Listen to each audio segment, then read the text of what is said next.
I greet you all in the name of the Lord. I'm not going to take too much of your time. I'm just going to share a small thought.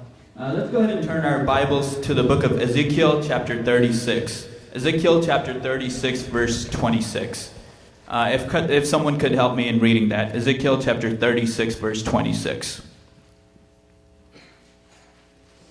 I will give you a new heart, and put a new spirit in you.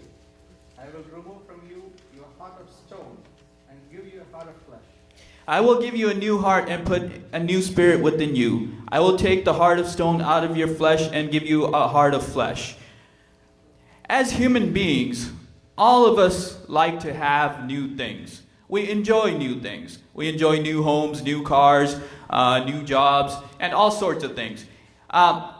If you give a child a new toy, he'll quickly forget about his old toys and start playing with that new toy. Now, if you've seen the movie Toy Story, you'll remember that as soon as a kid gets a super action space hero, what does he do with the cowboy? He tosses it off to the side and starts playing with Buzz Lightyear.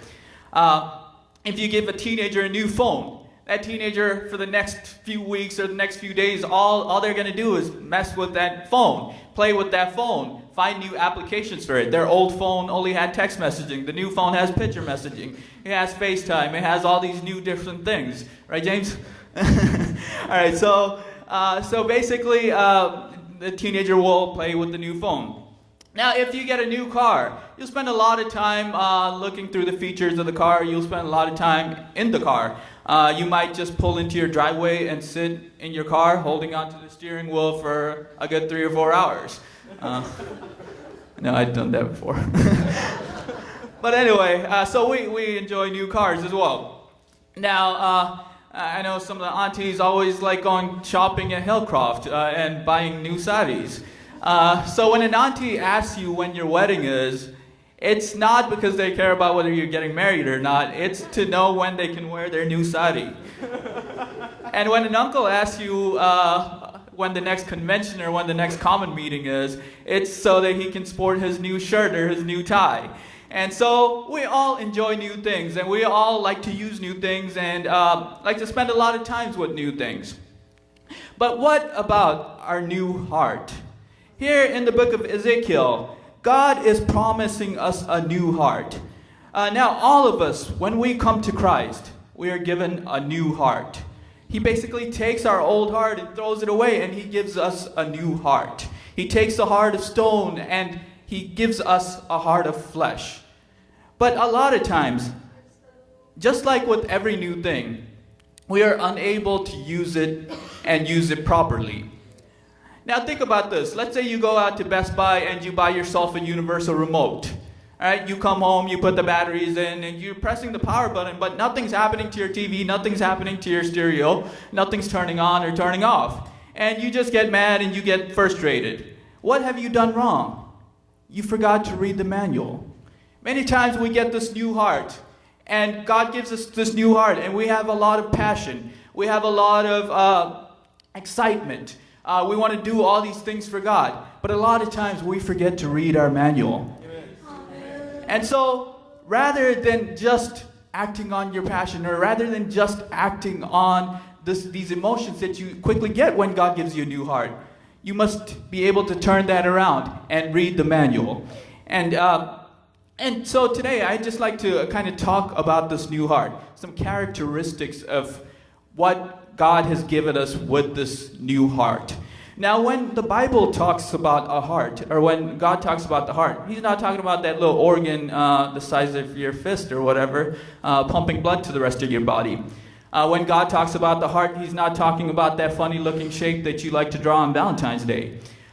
When God talks about the heart, He's talking about something much deeper.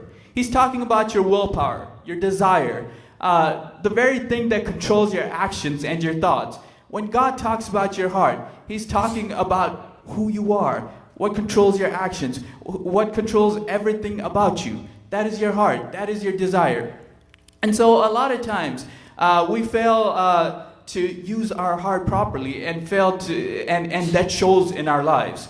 And so let's kind of think about the characteristics of the new heart. But before we think about the characteristics of our new heart, let's kind of think about the characteristics of our old heart. All right, so basically, before we came to Christ, what was our heart like? All right, what was in our heart? What was its desire? Okay, what were some of the things that, what were some of the actions that our heart would display? A lot of times when we think back to those years, now some of you, some of the younger people may not have gone through that stuff growing up in Christian homes, but a lot of you might have. So the characteristics of the old heart: we have the desires of this world. All right, we have the lust of this world. We constantly seek the things of the world. All right, we have hatred within our hearts. We hold grudges against other people. We have so much hate towards other people. We have anger within our heart. Our anger starts to display itself. We have no real relationship with God. We have no desire towards God, but rather we just have a desire towards the things of this world. Our heart is self-seeking. This old heart, it is self-seeking. So basically, it is only looking out for its own good.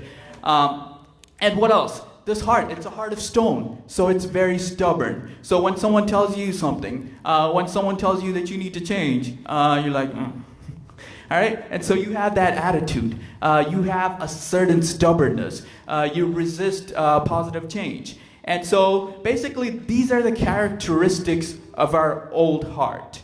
All right? But God has given us a new heart. Not to carry on these old characteristics that we had, but to completely transform our lives. Completely transform our thoughts, our actions, our desires. And so basically, let's think about the characteristics of the new heart. Now, let me just say this. A new heart doesn't simply mean being religious. When God gives you a new heart, you want to do a lot of different things. You want to go to church more. You want to sing songs. You want to do all these other things. But a new heart simply doesn't mean being religious. Okay, so when we look at the Old Testament and the New Testament, we see many people that basically went into that aspect of religiousness, but had no change within their heart. Now, in the time of Jesus, some of the religious leaders, some of the Pharisees, their biggest problem was this. They did all these things outwardly. Outwardly, they were so holy. They were so righteous. Before men, they were the perfect people. They were so close to God. But they didn't have the heart. When they looked at themselves, they were the best people. But when Jesus looked at them, and we see this all throughout Matthew chapter 23, when Jesus looked at them, it was a different story. He saw cups that were sparkling clean on the outside, but dirty on the inside. He saw tombs that were whitewashed and pretty on the outside, but inside full of dead men's bones. He saw people that honored God with their lips, but their hearts were far away from Him. And so basically, just being religious doesn't mean that you're using your new heart. And so the Pharisees made this mistake. And many times we make this mistake. We try to do all these things outwardly, try to clean ourselves outwardly. These Pharisees, they had Bible boxes on their arms and on their foreheads, and they had the word in their minds, but they forgot about the heart of it. They followed the letter of the law down to the very last thing, but they had no clue about the spirit of the law or the heart of the law. And so many times we make that mistake. We become religious people, but we have no heart towards God. And so let's not make that mistake. Let's not focus on outwardly appearing holy or outwardly appearing religious. Let that purity come from within. Now, Jesus spent a great deal of time in His ministry talking about the heart. In Matthew chapter 5, He says, "Blessed are the pure in heart, for they shall see God." And so He gave a huge importance to the purity of the heart. And He also said, it is not what goes into a man, but what comes out that defiles him. And so basically, evil thoughts can come from the heart. He said, out of a good heart comes forth good things, and out of an evil heart comes forth evil things. So basically, your heart will pretty much control the rest of you, will control your life. And so let us not make that same mistake of the Pharisees and try to do all these things outwardly to look clean on the outwardly when our hearts are not clean. So basically, let's go ahead and look at the characteristics of the new heart. Now, this new heart that God has given us, it should be very much like the heart of Christ. It should have the desires, the wills, the willpower that Christ had. Now let's think about the heart of Christ. What was the heart of Christ like? Did it show hatred towards